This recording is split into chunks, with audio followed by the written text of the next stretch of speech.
With advancements in sophistication and accessibility to AI in the past years, this has led to an increase in AI-generated art and writing that's become quite widespread on the internet. While there may be a place for such things, the problem lies when people claim ownership or creative control on these works. Think selling AI art or submitting news articles or essays that you yourself didn't write. Now, having a machine do creative work is a detriment not only to how the world works, but our humanity in general. Now, I'll stop grandstanding here for a moment to get to my actual point and the purpose of this video. Just a few tips for how to spot AI writing in your day-to-day life. Hi, this is Jake with the Dagenstein Library. Now, this article here came to my attention as I was scrolling through the local Sunbury news. It's an innocuous enough looking article about a mainstay of Sunbury, our beloved squeeze-in.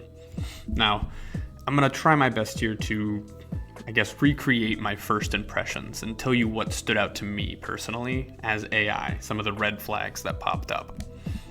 Now, first and foremost here, the paragraph structure itself. Now, we tend to write and speak in a natural cadence, naturally spaced paragraphs, naturally flowing, speech. Not so much what we see here, this disjointed sentence structure, single sentences, and the layout is just unnatural, at least to me. And sometimes detecting AI can be that easy. If it feels, off, too stiff, or just plain unnatural, there's probably a good chance AI was at least partially involved. Now, the next thing here, the extra flowery language stood out to me. Now, as I read the article, I became increasingly confused by the length of the article, and not only that, but just how repetitive it was in that length.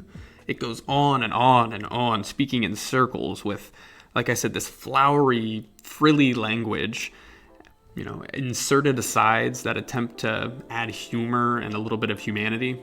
Now, in my opinion, those attempts backfire quite hard. In fact, no article, even one about a hot dog restaurant, should say the phrase hot dog heaven more than once. This article says it 3 times. Now, let's take one line I particularly enjoyed from this. It's a beautiful mess that somehow works harmoniously despite the multitude of ingredients. This is in reference to a particular item on the menu. So, either that sentence was written by a high school student attempting to add more characters to their essay, or a machine probably made it. If the type of language you're seeing doesn't match the content or the mood or the tone of what's being talked about, that should raise suspicion. Now, without calling out the site or the author, you can't see it, but I did put author in quotes in my script. The site promotes family-friendly restaurants and locations. It's an innocent enough site. And the type of language used in this just feels out of place. I can think of a million good things to say about the squeeze-in, but none of those would be expressed with the words harmonious or multitude. No offense at all to the harmonious hot dogs at the squeeze-in. When your suspicions are raised, you still may end up in a place where you're fairly certain, but just not 100% sure. Well, ironically, we can use AI to combat AI. Using a tool called GPT-0, which you can find with a quick search.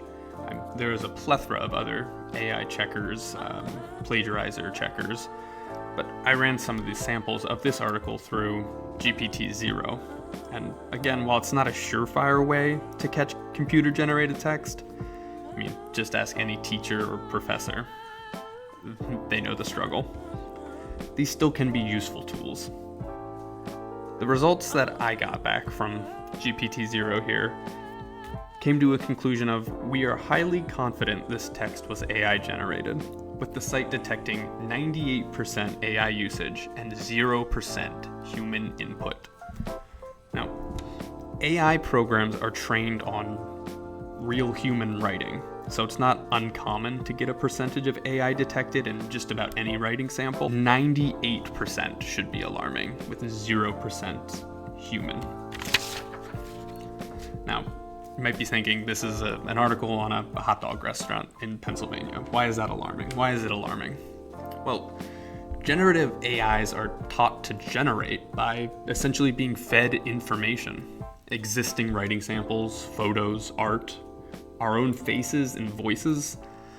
Some of this teaching is done on copyrighted or proprietary material. So we end up with created results that are Frankenstein's monstered out of other people's works or likenesses to create something new. Again, imagine quotes around the word new. To prove this, I actually had an AI write this very script. I'm of course just kidding. Here's my results from running my own script through the AI checker. But I have been trying to use some of the same writing techniques that this article tried to emulate. Inserting asides to add my own voice, slightly more flowery, embellished language than I would normally use. Articles like this lack creativity, work ethic, and humanity. As a library worker, I believe there is a place for artificial intelligence, but that place is most certainly not in the arts, and especially not in literature. Now, hopefully my little rant here helps you identify AI writing in your day-to-day life.